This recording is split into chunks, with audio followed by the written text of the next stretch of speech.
Good morning, children. Welcome to the next video of English Standard 8, Chapter number 8, Fire, Friend and Foe. In previous video, we learned that what is fire, how it takes place with the chemical reaction. What is flash point or kindling point? In previous video we also learned that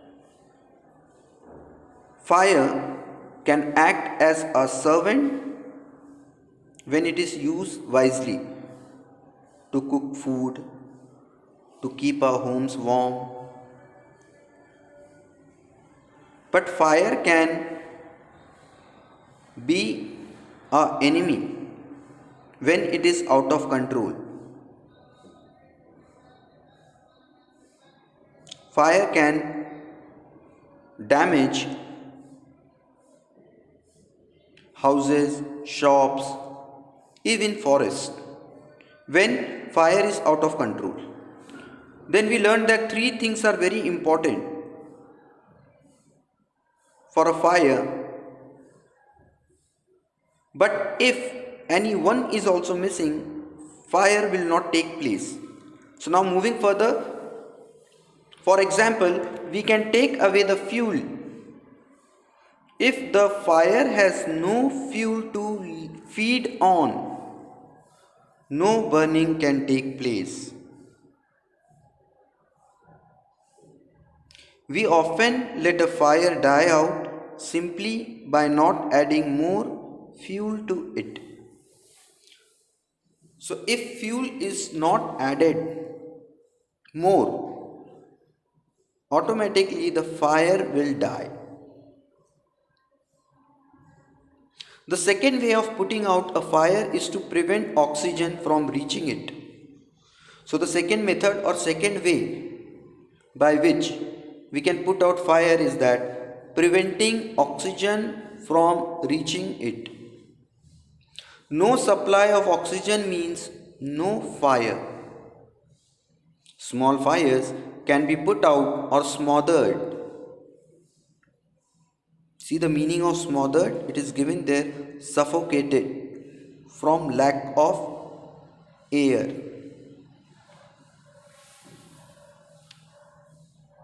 So small fires can be put out or smothered with a damp blanket or a sack. So with a damp blanket or a sack, we can put out the fire, small fires. This stops oxygen reaching the burning material. So the material which is burning, when it is damp with blanket or a sack, the oxygen will not reach to it. So this stops oxygen reaching the burning material. Sometimes carbon dioxide is used to extinguish fire. Sometimes carbon dioxide is also used to extinguish fire. It does not allow oxygen to reach the burning material. Now the third way of putting out a fire is to remove the heat. If the temperature can be brought down below the flash point, we already learned what is a flash point or a kindling point. So if the third way of putting out a fire is to remove the heat, if the temperature can be brought down below the flash point, the fuel stops burning. You blow on a burning matchstick or a candle to put it out. In doing so, you remove the hot air around the flame, bringing down its temperature below the flash point. That is the reason the fire is put out. And the candle goes out. Sometimes water is sprayed on the fire. It absorbs the heat from the burning fuel and lowers the temperature.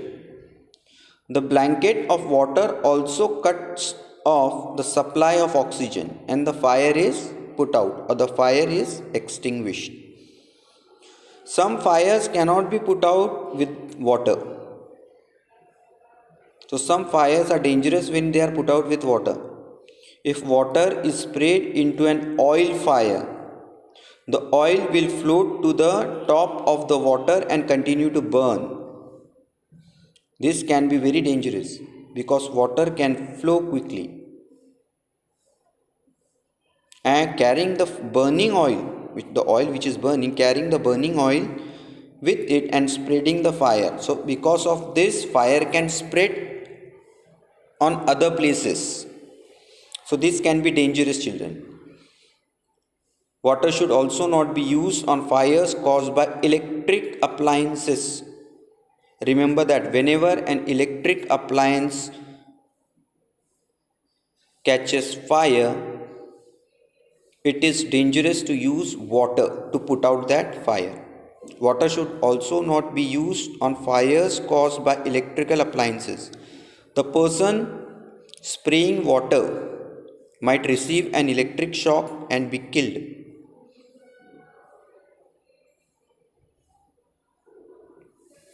Carbon dioxide is the best way for electric appliances. We spend millions of rupees each year in fighting fires. Millions of rupees in every country is spent on fighting fires. We spend more trying to find new ways of preventing fires from happening and getting out of control. On the whole, we have learned rather well to control fire and put it to good use in our everyday life. So we can control fire, we can use fire for our benefit. But long ago, there were no firemen. When fire broke out, everybody became a firefighter. People formed human chains. You can see in the picture, one house has caught fire and how people are standing in a row. They have formed a chain, and the water, they are carrying the water and spraying on the fire. So long ago, there were no firemen. People helped each other. People formed human chains and passed buckets of water from a well or a pond to the blaze. Blaze means where the fire has taken place. Now there are laws about building construction which ensure that space is left between buildings to reduce the fire risk. But now it is law. Now it is a rule that when buildings are constructed, particular space should be left out between two buildings to reduce the risk of fire. Every new building, especially a public place, must ensure observance of fire prevention norms. Everyone should follow. Bands of firefighting workers with special equipment known as fire brigades are there to put out fires. Firefighters are highly trained people. So there are trained people also, firefighters. They are trained how to put out any fire. They get training for that. How do they do that? They cut off electricity supply, knock down dangerous walls, spray water and other materials to bring fire under control. They are also trained in first and so that, turn your page children, and so that they can help people suffering from burns or from the effect of smoke. So these firefighters, they are well trained how to put out any fire. They help people suffering from burns or from the effect of smoke. The discovery of fire and its uses helped early man to cope with nature better and gradually adopt a settled mood of life. So discovery of fire, the benefit of discovery of fire. helped early man to live with nature, to live in a settled mode of life. Fire is still worshipped in many parts of the world. So fire is worshipped in many parts of the world. Fire is indeed a friend, but as we know, it can be a dangerous enemy once it gets out of control.